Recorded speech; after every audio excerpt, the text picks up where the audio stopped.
कांग्रेस द्वारा निकाली जा रही रोजगार संघर्ष यात्रा वास्तव में कांग्रेस की सत्ता संघर्ष की यात्रा बन गई है। हमीरपुर से प्रेस बयान जारी करते हुए भाजपा जिला महामंत्री अभय वीर लवली ने यह बात कही।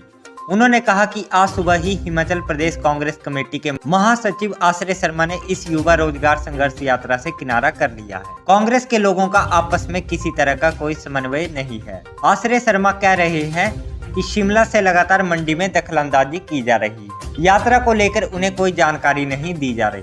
यह तो होना ही है। कांग्रेस ने इस यात्रा की कमान भी ऐसे लोगों के हाथ में सौंपी है जिनके परिवारों ने सत्ता में रहते न जाने कितने लोगों का रोजगार छीना। विक्रमादित्य सिंह और रघुवीर सिंह बाली इस यात्रा के अगुवा बने हैं, लेकिन इन दोनों नेताओं के परिवारों ने किस तरह से सरकारी मशीनरी का दुरुपयोग कर अपने चहेतों को फायदा पहुँचाया, ये हिमाचल का बच्चा जानता है। उन्होंने कहा कि जीएस बाली और वीरभद्र सिंह आज इस दुनिया में नहीं है और हम उनका पूरा सम्मान करते हैं, लेकिन जिस तरह से सरकार में रहते इन्होंने अपने क्षेत्रों में नौकरियों की बंदर बांट की, वो किसी से छुपा नहीं है। दिवंगत नेता जीएस बाली जब सरकार में मंत्री थे तो उनके विभागों में होने वाली भर्तियों में सिर्फ एक क्षेत्र के युवा भर्ती होते थे। सरकारी नौकरियों में सिर्फ जीएस बाली के क्षेत्र और रामपुर रोहड़ू के लोगों को प्राथमिकता दी जाती थी। कांग्रेस के समय किस तरह से परिवहन निगम में कंडक्टर और अन्य कर्मचारी भर्ती करने के दौरान नियमों को नजरअंदाज किया गया।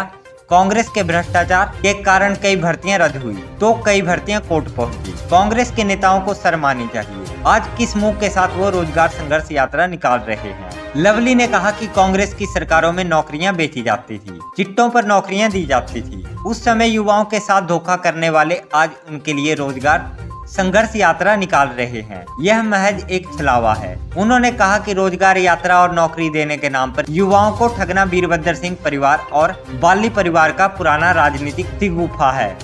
जब जब चुनाव आते हैं तो कांग्रेस के यह लोग ऐसी यात्रा निकालने लग जाते हैं। दिवंगत पूर्व मंत्री स्वर्गीय जीएस बाली ने तो 2015 में अपनी ही सरकार के खिलाफ ऐसी यात्रा निकालने की तैयारी कर दी थी। उस समय स्वर्गीय वीरभद्र सिंह ने कहा था कि यात्राएं करने से यदि रोजगार मिलता तो मैं प्रदेश का 5 बार भ्रमण कर लेता। 2012 में भी पूर्व मंत्री जीएस बाली ने ऐसी ही रोजगार यात्रा निकाली थी, लेकिन 2012 से 2017 तक वह खुद मंत्री रहे तो उन्होंने कितने लोगों को रोजगार दिलाया। उल्टा हालत यह थी कि 2015 में वह खुद मंत्री होने के बावजूद मुख्यमंत्री वीरभद्र सिंह के खिलाफ ही रोजगार यात्रा निकालने की तैयारी में थे। उन्होंने वीरभद्र सिंह के खिलाफ जिनके तथाकथित विकास मॉडल का जिक्र आज कांग्रेस पूरे हिमाचल में कर रही है, उन्होंने कहा कि पूरा हिमाचल जानता है कि इस तरह की यात्राएं महज चुनावी स्टंट है, इससे ज्यादा कुछ नहीं। यह लोग युवाओं को भ्रमित करना चाहते हैं। यात्रा निकालने से नहीं बल्कि नीति बनाने से युवाओं को रोजगार मिलेगा और नीति बनाने का काम जयराम ठाकुर की सरकार ने किया है।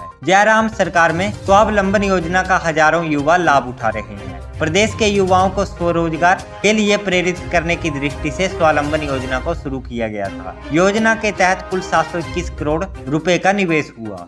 200 करोड़ रुपए की अनुदान राशि प्रदान की गई। इसमें कुल 4,377 इकाइयां क्रियान्वित हो चुकी है। 11,674 लोगों को रोजगार मिल चुका है। उन्होंने कहा कि आज कांग्रेस जिस वीरभद्र सिंह विकास मॉडल का डिंडोरा सारे प्रदेश में पीट रही है, उसकी हकीकत यह थी कि चुनाव से पहले तो बेरोजगारी भत्ता देने की बात कही थी, मगर सत्ता में आते ही देने से इनकार कर दिया था। आज कांग्रेस के नेता चुनावी गारंटियां दे रहे हैं, लेकिन जनता जानती है कि जितने जल्दी ये वादे कर रहे हैं उससे जल्दी कांग्रेस के नेता मुकर भी जाते हैं। यही कारण है कि हिमाचल की जनता कांग्रेस की ओर से दी जा रही गारंटियों पर भी यकीन नहीं कर रही। कांग्रेस की रोजगार संघर्ष यात्रा महज एक ढोंग है, क्योंकि कांग्रेस की सरकार में जो पहले भर्तियां निकाली गई थी वे कोर्ट में भी रद्द कर दी गई थी और कांग्रेस अब किस मुंह से संघर्ष रोजगार यात्रा कर रही है, उन्हें शर्म आनी चाहिए। स्वर्गीय जीएस बाली जी और स्वर्गीय वीरभद्र सिंह जी माननीय है, लेकिन उनकी सरकारों में जो भी भर्तियां हुई थी वे कोर्ट में रद्द कर दी गई थी और जो कुछ भर्तियां हुई थी वे महज कुछ विधानसभा क्षेत्रों में सीमित रह गई थी और अन्य विधानसभा क्षेत्रों के युवाओं का इसमें मौका नहीं मिला था। प्रदेश की पूर्व धूमल सरकार जी ने कभी किसी भी विधानसभा में मतभेद नहीं किया और जयराम सरकार जी ने भी किसी विधानसभा क्षेत्र से कोई मतभेद नहीं किया, लेकिन कांग्रेस सरकारों में जो भी मुख्यमंत्री रहे उन्होंने हमेशा ही अन्य विधानसभा क्षेत्रों से भेदभाव किया है और कांग्रेस के लोगों को शर्म आनी चाहिए कि उनके समय में जो भर्ती हुई वो कोर्ट ने भी रद्द कर दी गई थी। अब ये किस मुंह से रोजगार संघर्ष यात्रा कर रहे हैं। और हिमाचल के युवा अब इनकी बातों में नहीं आएंगे, क्योंकि वे समझ चुके हैं कि किस सरकार की नीति और नीयत साफ है। क्योंकि केंद्र सरकार की, मोदी सरकार की हर नीति में युवाओं को मौका दिया जा रहा है, प्रदेश सरकार की हर योजना में युवाओं को मौका दिया जा रहा है। मैं यही कहना चाहता हूं कि कांग्रेस के लोगों को शर्म आनी चाहिए कि उन्होंने सिर्फ 2 घराना के युवाओं को ही इस यात्रा में सीमित रखा है, चाहे आदित्य सिंह जी हो, चाहे जीएस बाली के बेटे रघुवीर सिंह बाली ही हो। उनके पिताजी के इसमें में हमेशा ही घोटाले हुए हैं और भर्तियों में भी घोटाले हुए हैं। अब ये किस मुंह से ये यात्रा निकाल रहे हैं, इनको इस बात की शर्म आनी चाहिए। और हिमाचल का युवा समझ चुका है कि भारतीय जनता पार्टी की सरकार ही उन्हें ज्यादा से ज्यादा मौके दे सकती है। धन्यवाद।